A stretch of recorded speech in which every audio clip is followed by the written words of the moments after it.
The time that I grew up in was a time where there was, there was James Brown, say it loud, I'm black and I'm proud. Oh. Then becoming a black superhero in a black suit.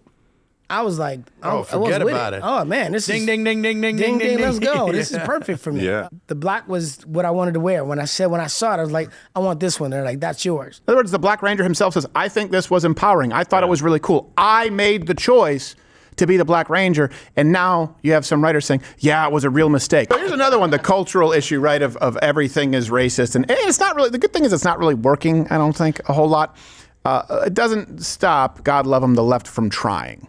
So you remember the Power Rangers, right? It was yeah. It was fun. We all liked it. Karate heroes. They're still good going. Versus evil. They destroy half the city with some karate moves. And apparently, a whole lot of racism. It's problematic. That brings us to this week's Entertainment Minute.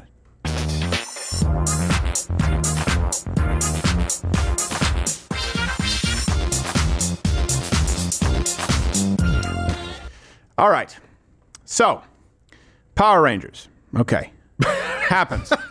People like it. Do you have a stroke? It's fun, right? Fast forward 30 years, and then the writer apologizes for racism 30 years later for something that was not racist. His name is Tony Oliver, and he admitted in a new investigation discovery series, it's called Hollywood Demons, that it was, quote, a mistake to cast a black actor to play the Black Ranger and an Asian actor to play the Yellow Ranger. It was racist for the black actor to wear the black suit. To be fair, still better than the originally planned Black Ranger in purple suit, which was, Oh, that would have been cooler. Yeah. Wow. Yeah. Morphin' ain't easy. Tell Kimberly to go make that money. Where's my money, honey? You got to keep your mof hand strong. That's true.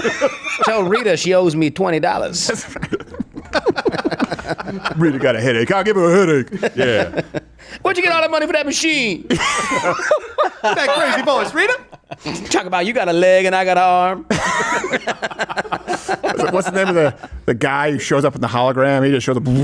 Shit. Zordon. Zordon? Something like that? Yeah, Zordon. Yeah. And all this, the whole point is rendered moot because immediately upon morphing into their Power Ranger suit, they all became 12-year-old Asian girl gymnasts. Like, none of it matters at that point. They actually were, like, every scene from that show that wasn't the actors was just ripped off from a Japanese show. I didn't know that until you said it. The original show. Well, here's that makes a lot of sense. It's all now, dubbed though. over. Even that Rita chick is dubbed over. Really? Yeah, that's not her real voice. Yeah. Oh, wow, someone chose If you that look at her, voice. she's like Japanese or something. Yeah. Cambodian or something. Yeah, she is. Yeah. She is Japanese. You're just now doing this? Honestly, I didn't think about it before. It's all a direct copy. Like, if you if you feel bad, you should feel bad for casting a white guy as the Blue Ranger, a white guy as red, all this. Red Ranger, yeah, and then the Blue Ranger ended up being gay. Oh, really? Yeah. Who knew? Oh, his balls are blue. Yep. Well, his suit is with a built-in Depends. That's the thing. So she is Japanese. Yeah, look at her. She even got a samurai costume. Look at her. Wow. Angry. She got like an evil Shogun costume. It's a silly show. So, I've said this before. Black people, there's no group in this country that is more overly represented in media while being completely unrepresented in media. What do I mean by that? Black Americans, they don't usually, especially black men, don't share the views of Van Jones, of the Whoopi Goldbergs of the world, of the Joy Reids, back when she had a show. That's not representative of the mainstream black American view. And you can comment below and tell me white privilege, I'm tone deaf, but we spend a lot of time around black people. And we've reached out to them. We've done black and white and the gray issues. They're not looking to, they'll vote Democrat, sure. But the woke identity politics is not really the instinctive position, in my experience, with hundreds of most black men. And this right here, you're about to see a clip that I think is more representative of mainstream black American points of view that you don't hear in the media. And you know why? This is the real racism. It's the leftist gatekeeping in the media. It's no. We don't want to hear that. No.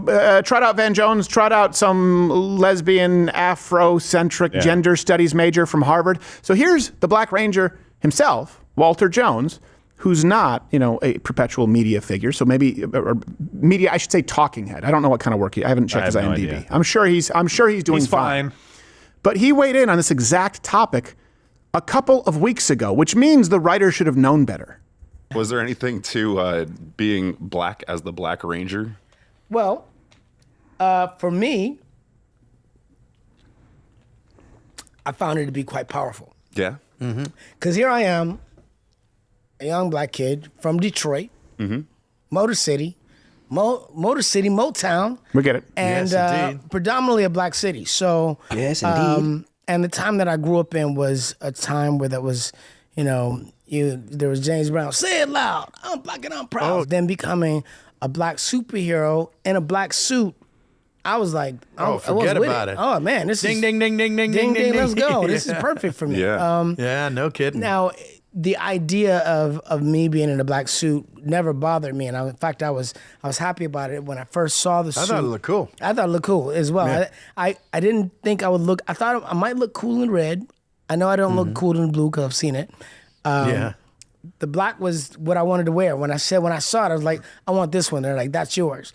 So let me ask you, when they talk about cultural appropriation or stealing the voice of marginalized, minorities, how is Power Rangers, how is the production side, the entertainment industry, how are they not doing that? In other words, the Black Ranger himself says, I think this was empowering. I thought it was really cool. I made the choice to be the Black Ranger. And now you have some writers saying, yeah, it was a real mistake, which also it begs the question, okay, it was a mistake in casting him. So you would have not cast, all we know from that, all we can infer is that you wouldn't have cast a black man to be the Black Ranger. So a black person would have lost a role because of white guilt. The level of tone deaf, it's very hard to comprehend. And by the way, this Power Ranger, Walter Jones, he actually discussed too the controversy of the Yellow Ranger, Asian lady. And I tell you, if more people shared his point of view, you'll see this in this clip, I think we'd be a lot better off as a country. We originally in our pilot had a Latina playing the Yellow Ranger, but after we got picked up, She was and too we mouthy. Came back, she asked for more money, and they fired her. Yeah. And they got another. Is that where Karen came in? No, this is we had a Thuy Trang who was an Asian girl. So then it became odd because at first she was Latina, and it's like, okay, I'm wearing a black suit, black guy, no biggie deal. But then when Thuy Trang came in, it was like she was an Asian girl in the yellow suit, and it was like, oh well, that's a little odd. But Oh, boy. but it wasn't a big deal. No, jaundice. the That kids guy's didn't such a care. The dork. kids Native were, American they in a never red even looked. suit. Yeah, you see where She's that's not going. Native American. What happened was, as kids got older, they went, hey, that's a funny thing, and then they turned it into something that was never meant to be. As kids people do. try to make it into something that was prejudiced. I've had a lot of people coming, what do you think about Power Rangers being prejudiced? And I'm like, well, one, I'm a role model for kids in 40 different countries, and what's prejudice about that? There you go. Hey, there's a healthy perspective. Yeah. White people, why can't you do it? For real. And it's a perfect example of 90s America. This is part of a broader issue. 90s America versus today, right? Think about that. The biggest shows, you had Fresh Prince of Bel-Air. The biggest athletes, Michael Jordan. You had Mike Tyson. I think that actually at one point in time, someone can correct me if I'm wrong, there was a study done, and the most recognizable faces on Earth were Michael Jordan, Mike Tyson, and Michael Jackson. I don't know the order of it, but they were the most recognizable faces on Earth, meaning the top three, I say two because depending, I get the Michael Jackson thing, it's not lost on me, I get it, were black people. In other words, when the United States exported culture that people embraced, it involved black Americans. See, that was the 90s. We didn't even think twice about it. No. And race relations were consistently on an improving trajectory until the year 2013. There you go. There you can see it right there. You can see the tipping point. And I wonder what happened. I wonder because it seems like, okay, things were getting better, and then they drop like a stone. What happened around that time? But my main message is to the parents of Trayvon Martin. If I had a son, he'd look like Trayvon.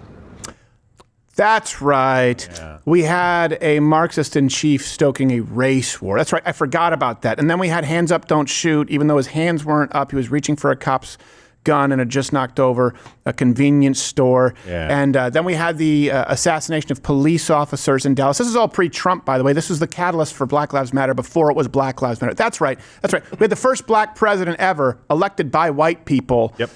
And then somehow we were the most racist nation ever, and we hadn't actually repaired any of this. That's what the media did. The media went into hyperdrive to keep racism alive. Because let me ask you this. What would CNN, you see what they're doing now? What would CNN, what would MSNBC do? What would Jesse Jackson, what would Al Sharpton, what would Joy Reid, what would Whoopi Goldberg do if racism continually improved? If it just continued on the path that it had been going since the 90s, they'd be out of work. What about Al Sharpton, the huckster? I thought I said Al Sharpton. Did you say it on the list? I didn't. Maybe hear I his didn't. name. I know I said Jesse Jackson. I want to at least go back to him because he was part of the catalyst for the shooting in Dallas. Was the hands up, don't shoot rallies that he was doing. Right? That those. I mean, it had real world kind of consequences for me. You know, one of the guys that died went to my church. Yeah, he was a police officer for our church. I didn't know him personally, but I'd seen him before. So it really pissed me off because I grew up in the 90s where pre-90s race was a little bit of a thing, but me as a kid, I had black friends, I had Hispanic friends, I had Filipino friends. Like, it didn't matter. Yeah, right. I didn't care. Well, he did play football. I really did. I'm just kidding, Gerald.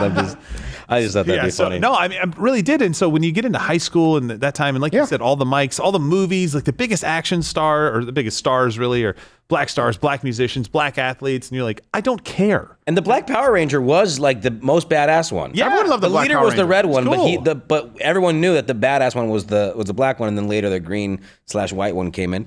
You guys don't know. No, I do know. Like I know. Oh, believe me, I had the green knife flute. Oh yeah, Nice. Yeah. the old Muslim Ranger. He had the old knife flute. I That's purchased right, he did, yeah. Yeah, he would blow it, and then they'd have another add-on to the Megazord. I don't remember how it worked. Megazord is the thing, word yeah. I was thinking of. That's the big machine. Yeah. When they turn the big Yes. thing, and then they destroy the entire town that would take decades to rebuild. Yeah. Well, they just keep doing it over and over. But then Barack Obama gets elected, and we're like, all right, finally, race is going to heal. Fine. I didn't like it, and I wasn't super into politics at that time, but I understood what was going on. And then I just saw the date of that clip, March of 2012. What was happening in 2012? An election. What was March? The time when the election season's kicking off, most likely the primary on the other side of the aisle.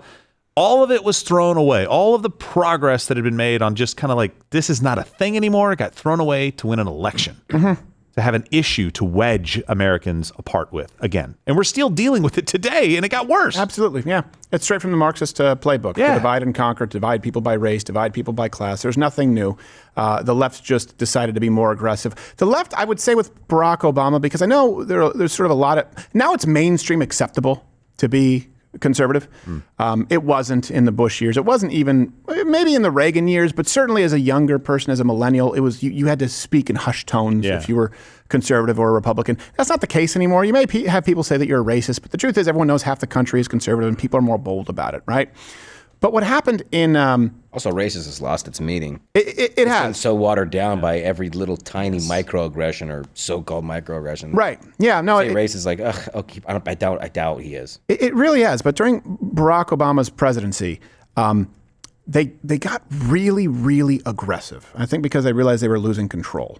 They were losing control, and they got really aggressive with the racism. They had to revive it. Yeah. And Well, the economy was sucking at the time because we had the collapse, and there was some progress being made, but not a ton. But what I was going to say, sir, is if you're young, you may not fully appreciate how during Barack Obama's presidency, people go like, I noticed some young people don't really know. Like, I think I kind of liked him, and now I look back. You were accused of being a racist if you oppose it. He was the first truly, close to socialist Marxist president that we had in our lifetime. You can go back to FDR and talk about some of those policies, sure. But Barack Obama was different from Bill Clinton. He was different even from Al Gore at that point in time. This was a rapid sprint to the left, and the left knew it. And so to run defense for him, they tried to silence all criticism as racism. Remember they said that socialist was a dog whistle for the N-word? That's actually what they said. They said the Tea Party. Of course, because that was the criticism that people gave of. I remember hearing this at the time and going, wait, what? Yeah. I'm not even invested too much into this right now, but seriously? We can't criticize this guy's policies? It makes us racist? Yep. And I want you to look back. If you're young. Ever since then, too, that's what the argument's been with the Democratic Party. Oh, you didn't vote for Obama, you couldn't vote for a black man, huh? Right. Then in 2016, oh, you didn't vote for Hillary Clinton, couldn't vote for a woman, huh? Yep. Now, and then this last election, oh, didn't vote for Kamala, couldn't vote for a black woman, huh? Right. Yeah, exactly. It's a two for Jamaican. So, Yeah. sorry. No, I don't. I just tell them, no, I couldn't vote for a dumb bitch.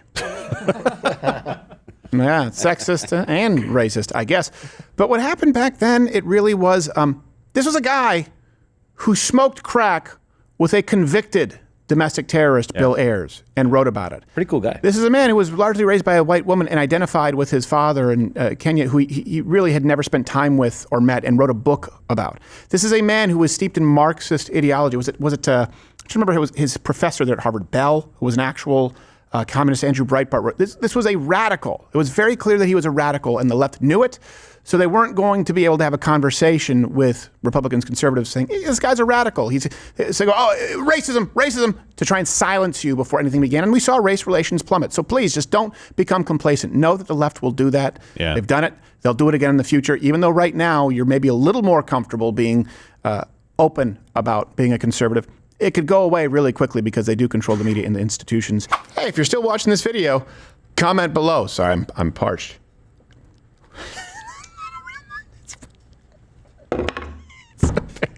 I can't drink from that. But you can click the video and watch it. But what is it a hat?